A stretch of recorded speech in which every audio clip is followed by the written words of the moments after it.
ሰላም ጤና ይስጥልን ውድ የቻናላችን ተከታታዮች የፕሮግራማችን ቤተሰቦች፣ ይህ አብዲራዋ ቲዩብ ነው። ፕሮግራማችንን ላይክ በማድረግ እንዲጀምሩ፣ አዲስ የሆናችሁ ሰብስክራይብ በማድረግ ለቻናላችን ቤተሰብ እንድትሆኑ፣ እንዲሁም ይህንን ፕሮግራም ከሀገር ውጭ የምታደምጡ የቻናላችን ተከታታዮች እንደ ሁል ጊዜው በሱፐር ታንክስ በሱፐር ስቲከር ድጋፍ እንድታደርጉ በአክብሮት እየጋበዝን በዚህኛው ፕሮግራማችን የምንመለከተው ምሽት የሚደረገው የሊቨርፑል እና የኒውካስል የዌምብሌ የፍጻሜ ጨዋታ በካራቦ ካፕ የሚያደርጉትን ፍልሚያ ሰፋ ባለመልኩ በሁለቱ ክለቦች መካከል ወቅታዊ ብቃት ካላቸው ታሪክ፣ የእርስ በርስ ግንኙነት፣ የቡድን መረጃ፣ በዚህ ጨዋታ የትኛው ቡድን የተሻለ አድቫንቴጅ አለው፣ በሁለቱም በኩል ያሉትን ጉዳዮች ሚዛናዊ በመሆን የተወሰኑ ሐሳቦችን አንስተን እንወያያለን።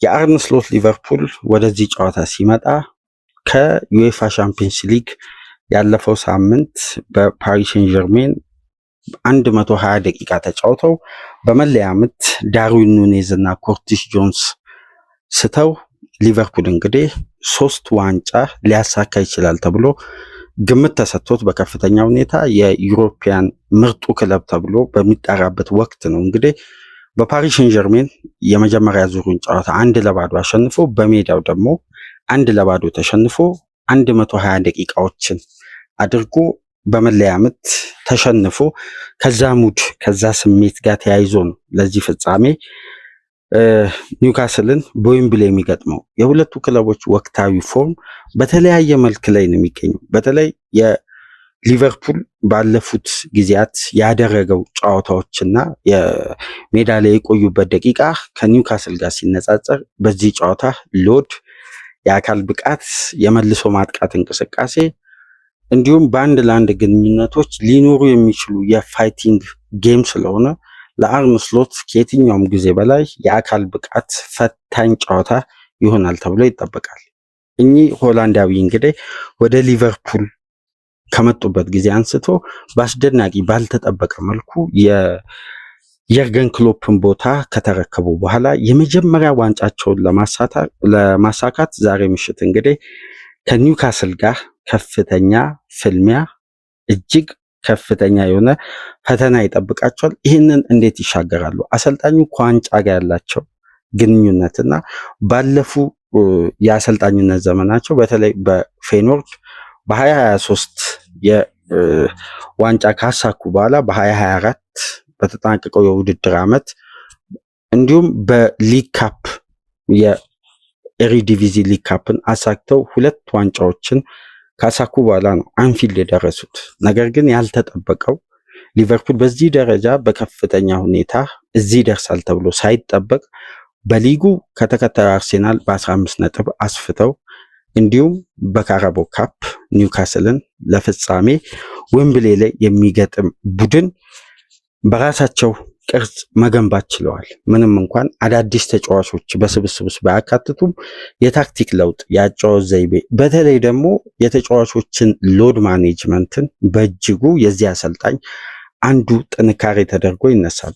ኒውካስሎች ወደዚህ ጨዋታ ሲመጡ ባለፉት 15 ቀናት ኒውካስል አንድ ጨዋታ አድርጎ ነው 90 ደቂቃ ከተጨማሪ ደቂቃው ጋር ከተመለከትን 95 ደቂቃ ብቻ ነው ሜዳ ላይ መቆየት የቻለው። ከዌስትሃም ጋር በነበረው ጨዋታ ያለፈው ሳምንት ቡድኑ 1-0 በብሩኖ ጊመሬስ ግብ ባሸነፈበት ጨዋታ ብቻ ነው በ15 ቀን ውስጥ እነዚህን ደቂቃዎች ሜዳ ላይ መቆየት የቻለው። ነገር ግን የአርነ ስሎት ሊቨርፑል ባለፉት 8 ቀናት ብቻ 3 ጨዋታዎችን አድርጓል። ከፓሪስ ሴን ጀርሜን ጋር ብቻ 210 ደቂቃዎችን ማድረግ ችለዋል በአንፊልድ እንዲሁም በፓርክ ዲ ፍራንስ።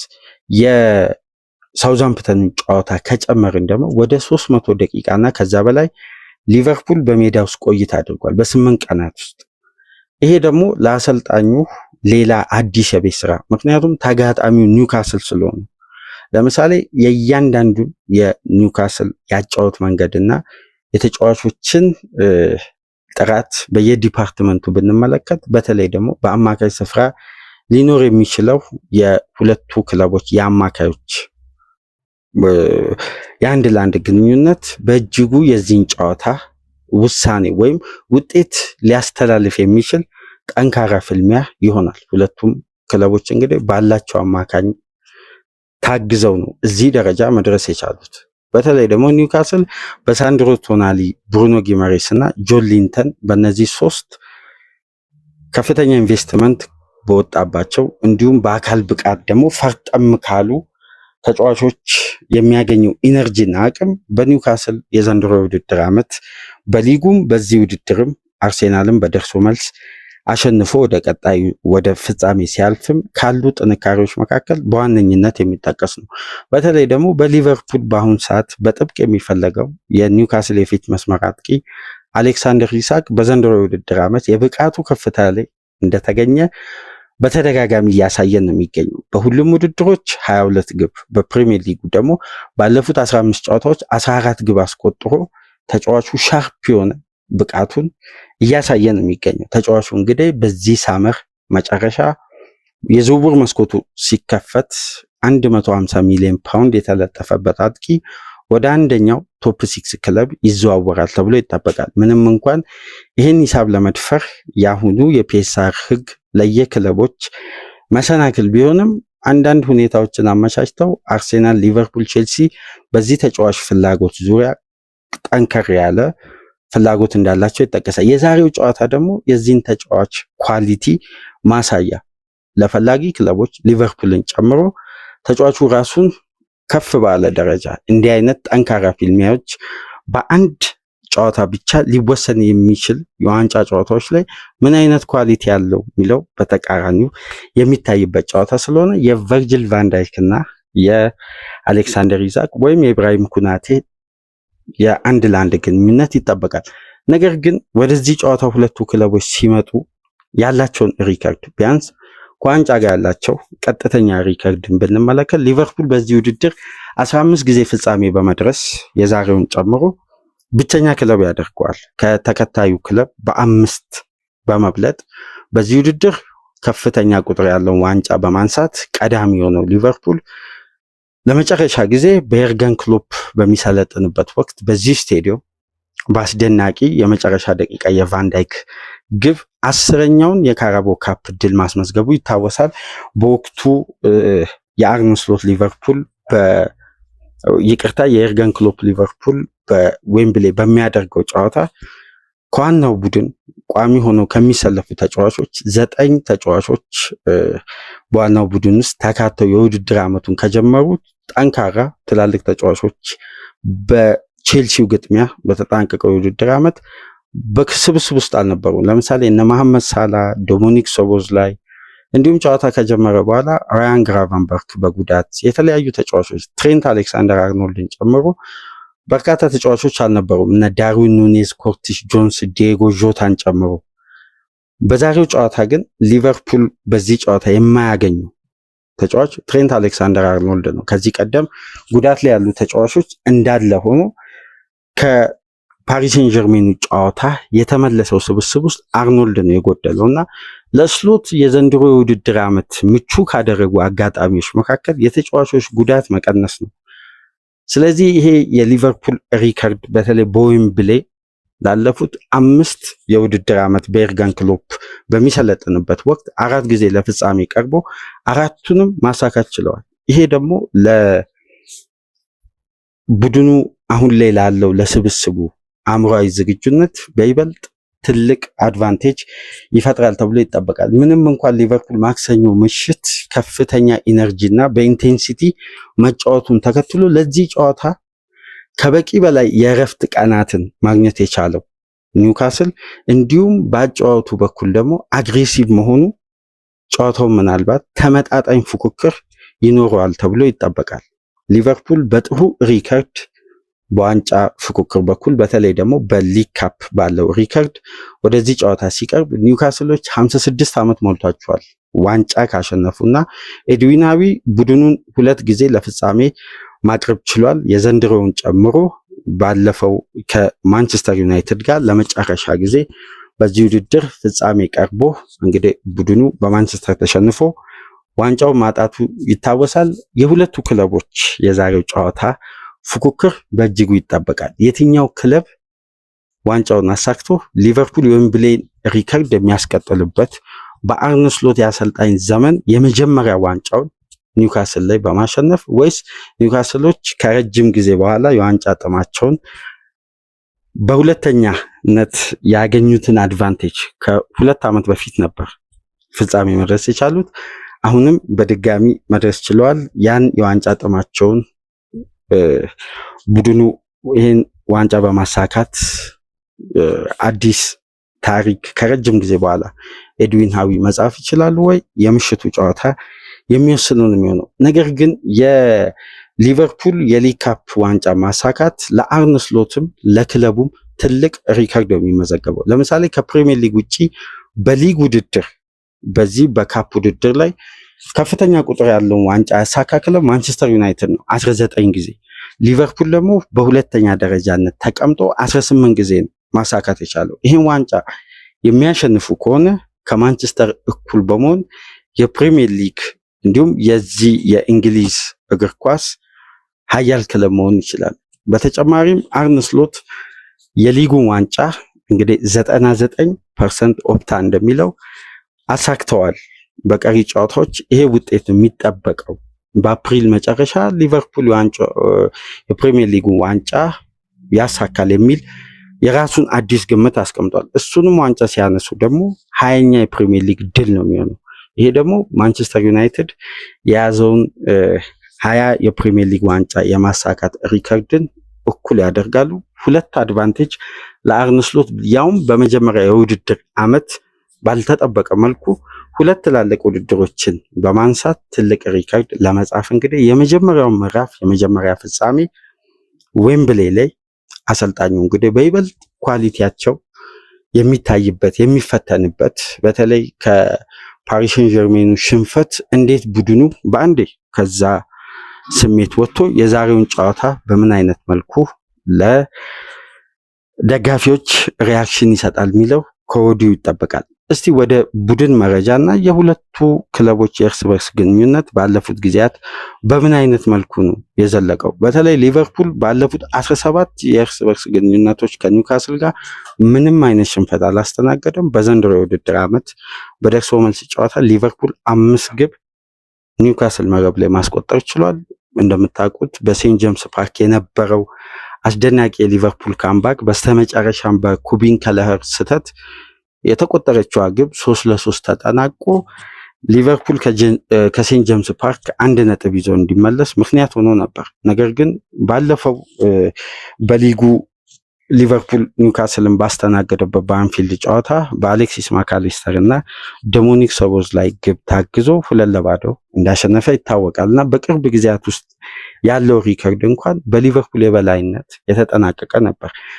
ሁለቱ ክለቦች ሲገናኙ ሁሌም በርካታ ግቦች፣ አወዛጋቢ ጉዳዮች እንዲሁም አንዳንድ ያልተገመቱ ጥንካሬዎች ከየክለቦች ነጥሮ ይወጣሉ። ለምሳሌ በተጠናቀቀው የውድድር ዓመት በሴንት ጄምስ ፓርክ የዳርዊን ኑኔዝ ተአምር ሊቨርፑል በጎደሎ ያሸነፈበት መንገድ። ለምሳሌ በዛ ጨዋታ ቨርጂል ቫን ዳይክ በቀይ ከወጣ በኋላ ነው ሊቨርፑል ከረፍት በኋላ ዳርዊን ኑኔዝን ቀይሮ በማስገባት 1-0 ከመመራት 2-1 ማሸነፍ የቻለው። የአጋጣሚ ነገር ሆኖ የዛ ጨዋታ ዳኛ የነበሩት ጆን ብሩክስ የዛሬውን ጨዋታ ዳኛ ናቸው። በዕለቱ አወዛጋቢ በሆነ ውሳኔ አሌክሳንደር አይዛክ ላይ ቨርጂል ቫን ዳይክ ጥፋት ሰርታል በሚል በቀይ ካርድ ከሜዳ እንደተወገደ እናስታውሳለን። የዛሬውም ዳኛ እኚህ ናቸው። እንግዲህ ሊቨርፑል ከኒውካስልን በዌምብሌይ የሚዳኙት።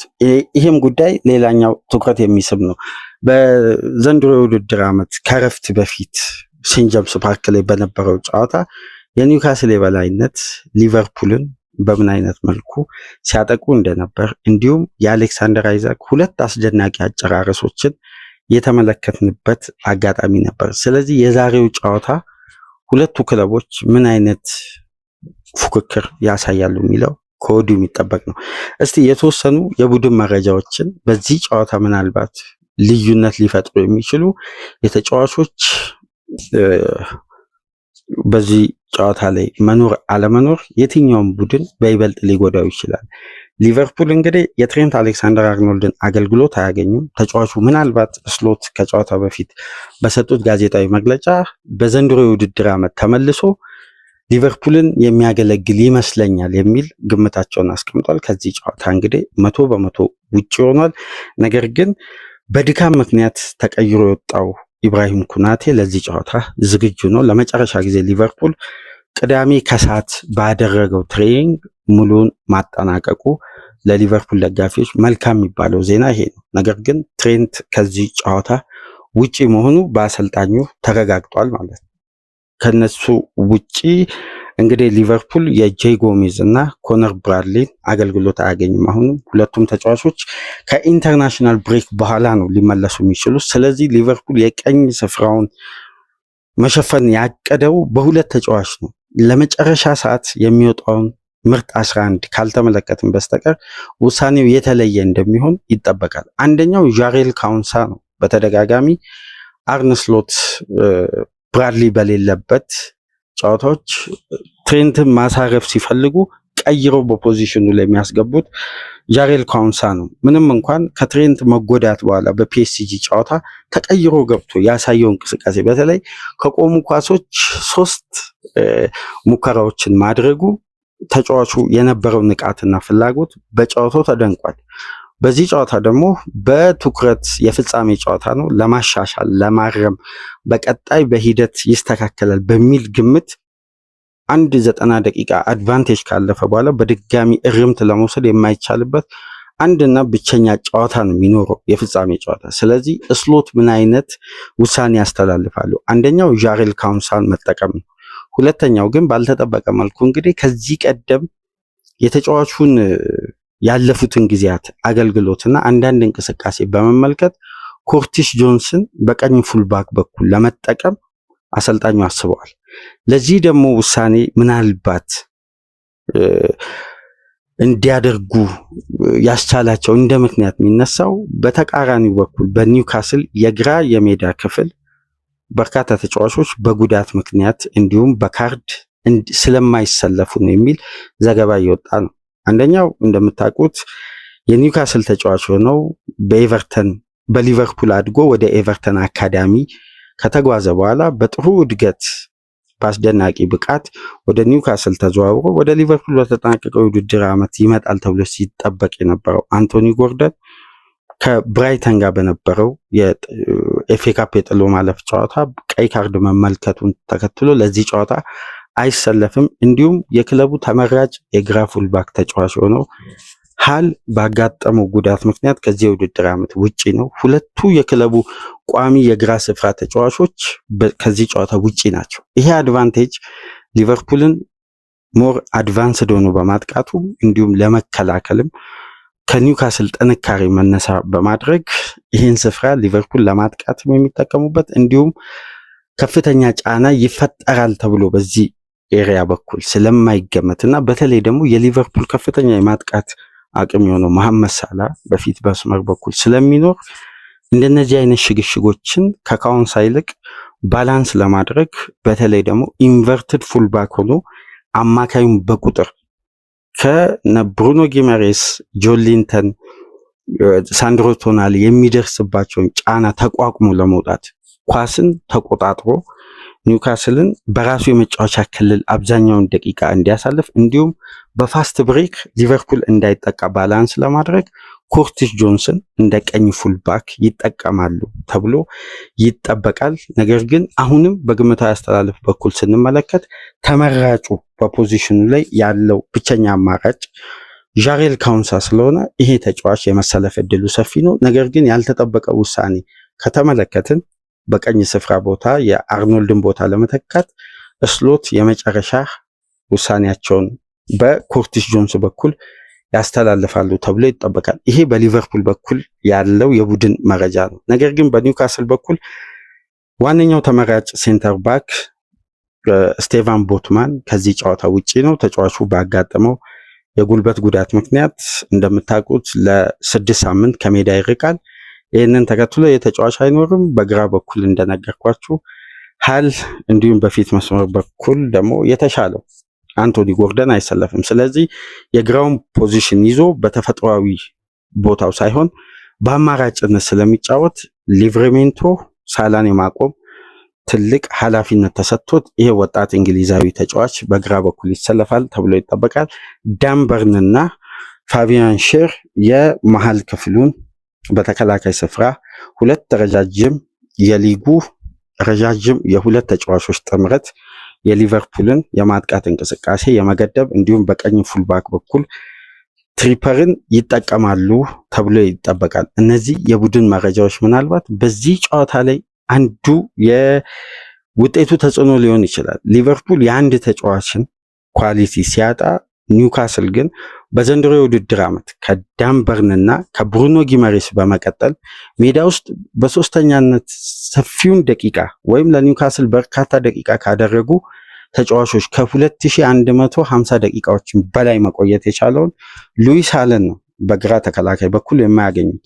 እንዲሁም ተጠባባቂው ታርጌት በሙሉ ፊትነስ ላይ ስላልተገኘ አማራጫቸው ወደ ሊቨርሜንቶ ይዞራል ተብሎ ይጠበቃልና የሊቨርፑልም የኒውካስልም የሊቨርፑል ቀኝ ፉልባክ የኒውካስል ግራ ፉልባክ ከዚህ ጨዋታ ውጪ ናቸው። ነገር ግን ሊቨርፑል አንድ ስቴፕ ወደፊት በዘንድሮ የውድድር ዓመት በቀጥታ 54 ግቦች ላይ በሁሉም ውድድር ተሳታፊ መሆን የቻለው በሊጉ ብቻ 44 ግብ ላይ ቀጥተኛ ተሳታፊ የሆነው መሐመድ ሳላ ነው ያለው። በተቃራኒው ደግሞ የአንቶኒ ጎርደን አለመኖር ባላንሱን ወደ ሊቨርፑል ሺፍት እንዲያደርግ ምክንያት ይሆናል እና ይሄ ፖዚሽን በሁለቱ ክለቦች መካከል ለሚኖሩ የምሽቱ ፉክክር ትልቅ ልዩነት ሊፈጥር የሚችል የተጫዋቾች ጉዳትና አለመኖር የሚያስከትለው አንዱ የውጤት ልዩነት ሊሆን ይችላል። ነገር ግን በቀሩ ዲፓርትመንቶች ሁለቱም ክለቦች ያላቸውን በቂ አማራጭ ይዘው ነው ወደዚህ ጨዋታ የሚመጡት። ነገር ግን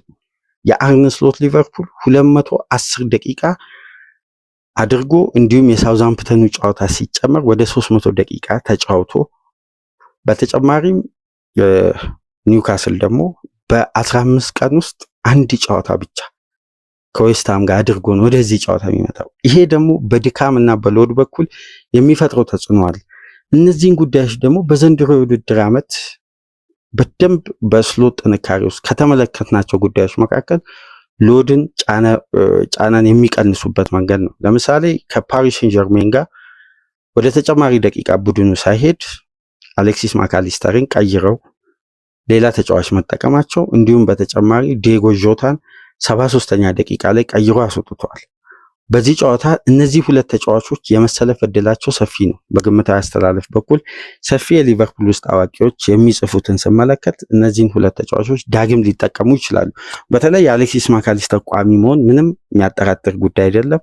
ነገር ግን ጆታ ወይስ ጋግፖ 100% ፊት ከሆነ ሉዊስ ዲያዝን እንደለመዱት ወደ ፎልስ ናይን አስጠግተው ጋግፖ ሊያሰልፉ ይችላሉ። በተለይ ይሄ ኔዘርላንዳዊ ኮርሊ ጋግፖ 2023 በኋላ ለሊቨርፑል ባደረጋቸው የሊግ ካፕ ጨዋታዎች 9 ግብ አስቆጥሯል። 4 ግብ የሆኑ ኳሶችን አመቻችቶ አቀብሏል በካራቦ ካፕ እና በአንድ ወቅት የኮርሊ ጋግፖ የካራቦ ካፕ እንቅስቃሴና ግብ የማስቆጠር ሪከርድ በአስደናቂ ሁኔታ ከፍ ብሎ እየሄደ ነበር እና ተጫዋቹ በሚያደርገው በዚህ ውድድር አስተዋጽኦ ለምሳሌ ሊቨርፑል በጥሎ ማለፍ የመጀመሪያ ዙር በቶትናም 1-0 ተሸንፎ በአንፊልድ 4-0 ባሸነፈበት ጨዋታ ጋግፖ የሊቨርፑልን አድቫንቴጅ ከረፍት በፊት 1-0 እንዲመራ ምክንያት የሆነችዋን ግብ ማስቆጠር ችሎ ነበር። በሊግ ካፕ የተሻለ ሪከርድ አለው። ነገር ግን ተጋጣሚው ኒውካስል በደርሶ መልስ አርሴናልን ነው ማሸነፍ የቻለው። በሜዳውም ከሜዳውም ውጪ ግብ አላስተናገደም። በአስደናቂ 290 ደቂቃዎች ነው አርሴናልን ከዚህ ውድድር ውጪ ማድረግ የቻለው። ስለዚህ ለአርነ ስሎት ፈተና የዛሬው ጨዋታ በእጅጉ ከፍ ያለ ነው። ግን በሁለቱ ክለቦች ያጫወት ሲስተም በኩል አንዳንድ ሁኔታዎችን ብንመለከት ለምሳሌ የኤድዊን ሃዊ ኒውካስል ቅርጹን ይዞ ወይም የዚህ ቡድን ታክቲካዊ ንድፈ ሐሳብ መልሶ ማጥቃት በአብዛኛው መሰረት ያደረገ ነው። በሊጉ እንኳን 16ኛ ላይ ነው የሚገኘው። ኳስን በ90 ደቂቃ ኮንትሮል በማድረግ ከሌሎች ክለቦች አንጻር ሲታይ 50.1 በመቶ ነው በአማካይ በ90 ደቂቃ ኳስን ሊቀባበል የሚችለው። ነገር ግን በፈጣን ትራንዚሽን ፋስት ብሬክ በማድረግ በተለይ ከሚድ ብሎክ የሚነሱ ወደ ክንፍ የሚዘረጉ ረጃጅም ኳሶች እንዲሁም ለፈጣኑ አጥቂ አሌክሳንደር ኢሳቅ የሚደረገው ስሩ ፓሶች ወሳኝነት አለ። በኒውካስል የማጥቃት እንቅስቃሴ ውስጥ ትልቁ ሚና የሚይዘው እነዚህ እንቅስቃሴዎች ናቸው። ታዲያ ሊቨርፑል ባለፈው ጨዋታ ከታየበት ክፍተት አንዱ ይሄ ፋስት ብሬክ በመልሶ ማጥቃት ሊቨርፑል በሃይላይን በሚጫወትበት ወቅት ኦስማን ዴምቤሌ ከመሃል ሜዳ ፔኔትሬት አድርጎ ሴንተር ፎርዋርድ የተሸጋገረ ኳስ ነው እንግዲህ ማይነስ ተደርጎ በኩናቴና አሊሰን መካከል በተፈጠረው አለመግባባት ሊቨርፑል ብቸኛዋን ግብ በጨዋታው ያስተናገደው። እንደነዚህ አይነት ክፍተቶችን አድቫንቴጆችን ደግሞ በይበልጥ በአጥቂ መጠቀም የሚችለው ኒውካስል ነው። ነገር ግን ለነዚህ ፋስት ብሬክ ደግሞ የተሻለ ፖዚሽን ይዞ አሌክሳንደር ኢሳቅን ከማርኪንግ ነፃ አውጥቶ ኳሶችን በድሪብል በተሳካ ሁኔታ የተጋጣሚን ተጫዋች ቀንሶ አደጋን በመፍጠር ደግሞ የሚታወቀው አንቶኒ ጎርደን በዚህ ጨዋታ አለመኖር የዚህም ፋስት ብሬክ ጥራት ሊቀንሰው ይችላል። ነገር ግን በአጨራረስ በኩል ደግሞ አስደናቂው አጥቂ ያለ በፊት ለፊት መስመር። ስለዚህ ቫንዳይክ እና ኩናቴ እንዲሁም በቀኝ ፉልባክ በኩል የሚሰለፈው ወይ ጆንስ ወይ ካውንሳ ትልቅ ኃላፊነት ይኖርባቸዋል ማለት ነው። ምንም እንኳን በግራ መስመር በኩል የሊቨርፑል የማጥቃትም የመከላከል ጥንካሬ በበጎ ቢታይም በአንዲ ሮበርትሰን እና በሉዊስ ዲያዝ ተመራጭነት ወደዚህ ጨዋታ ይገባሉ ተብሎ ቢጠበቅም የማርፊ ሰፊ ስፔሶችን ሲያገኝ ፈጥኖ ኳስ ላይ በመድረስ በአካል ብቃት ተጠቅሞ የሚፈጥራቸው አደጋዎች እንዳሉ ሆነው ያ በኩል በተመጣጣኝ የሊቨርፑል የመከላከልም የማጥቃትም አቅም ሊታይ ይችላል። በዛም ፖዚሽን ቢሆን አንዲ ሮበርትሰን ተከታታይ ጨዋታዎችን ያለ እረፍት እንዳደረገ ይታወቃል። 45 ደቂቃ ብቻ ነው ከሳውዛምፕተን ጋር እረፍት ማድረግ የቻለው እንጂ ያለፉትን ትላልቅ ፊክስቸሮችን ይሄ ተጫዋች በቋሚነት ሲሰለፍ ነበር። ስለዚህ ይሄ ፉክክር በሁለቱ ክለቦች መካከል ከሚደረገው የእግር ኳስ እንቅስቃሴ መካከል የኒውካስል ፋስት ብሬክ መምረጥ በመልሶ ማጥቃት ሰፊ ስፔሶችን በተለይ በሃይላይን የሚጫወትን ቡድን ሲያገኙ ኒውካስል ሁለቱ ዊንግ ተጠቅሞ እንዲሁም የተሳኩ ስሩ ፓሶችን ለፈጣኑ አጥቂ በማሻገር በተለይ በአጨራረስ ኳሊቲው አደጋ ሊፈጥር እንደሚችል ይታወቃል። ይህን ጉዳይ እንዴት ስሎት ይገድባሉ። በተቃራኒው ደግሞ ሊቨርፑል ኳስን መቆጣጠር፣ ጌምን ማረጋጋት፣ ፖሴሽን ቤዝድ መሆን የሚመርጥ ቡድንን ነው ስሎት መስራት የቻሉት። ይሄ ደግሞ በሊቨርፑል በኩል አንድ አድቫንቴጅ ሊፈጥር ይችላል። ነገር ግን የኒውካስል ሎው ብሎክ እንደ ሌሎች ክለቦች አይደለም። ለማስከፈት የኒውካስል አጥር በባክ ሰበን ነው የሚጫወተው። ዊንጎቹን በከፍተኛ ሁኔታ ወደ ራሱ ሜዳ ሲመልስ ደግሞ ወደ 9 የሚሆኑ ተጫዋቾች ከኳስ ጀርባ እንቅስቃሴ ያደርጋሉ። ይሄ ታዲያ ለቴክኒሻል ተጫዋቾች ትልቅ ኃላፊነት የሚሰጥ 90 ደቂቃ ከተጨመረ ደግሞ 120 ደቂቃን የምንመለከትበት ጨዋታ ነው።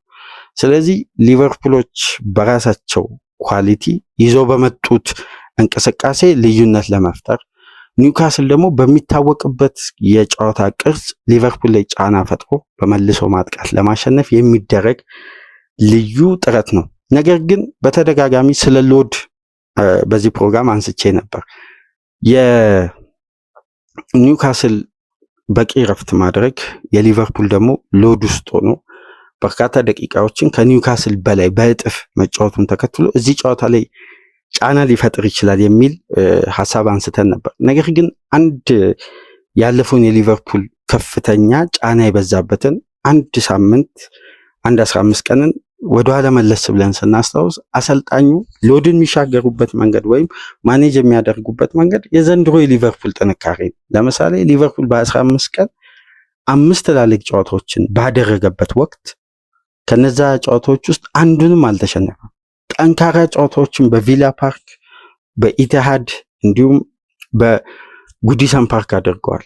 እነዛን የተሻገሩበት፣ ኒውካስልን ያሸነፉበት እንዲሁም ወልቭስን ተሸግረው ሲያሸንፉ ኢታሊ ያሸነፉበት መንገድ፣ እነዚህ ጉዳዮች ለስሎት ጥንካሬና ብቃት ልዩ ማረጋገጫ ናቸው።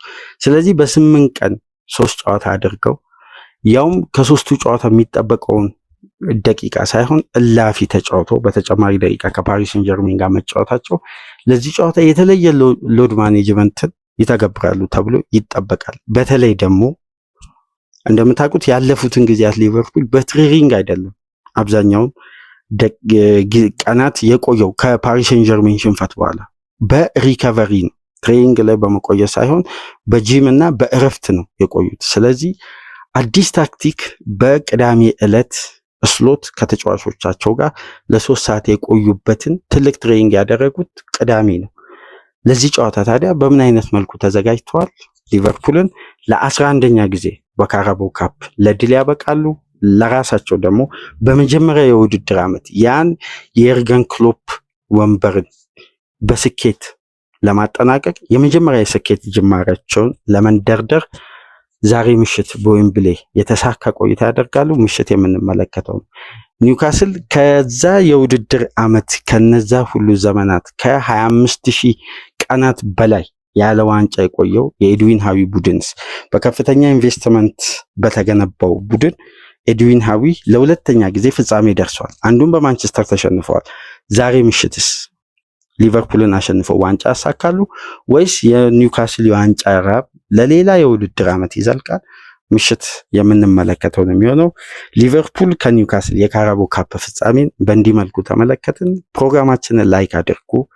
ላይካችሁ በእጅጉ ይጠቅመናል። ላይክ እያደረጋችሁ ከሀገር ውጭ የምታደምጡ ውድ የቻናላችን ተከታታዮች እንደ ሁሉ ጊዜው በሱፐር ታንክስ በሱፐር ስቲከር ድጋፍ እንድታደርጉ በአክብሮት ጥሪያችን እያቀረብን ሌስተር ከማንቸስተር ዩናይትድ በሚያደርጉት ቅድመ ጨዋታ ግምገማ እንመለሳለን። የሩበን አሞሪም ማንቸስተር ያሳየው መሻሻል ምን አይነት ነው የሚለውን ከሐሙስ ምሽት የዩሮፓ ሊግ የመልስ ጨዋታ መነሻ በማድረግ ከእናንተ ጋር የተወሰኑ ደቂቃዎችን ቆይታ የምናደርግበትን ፕሮግራም ይዘላችሁ እንመጣለን።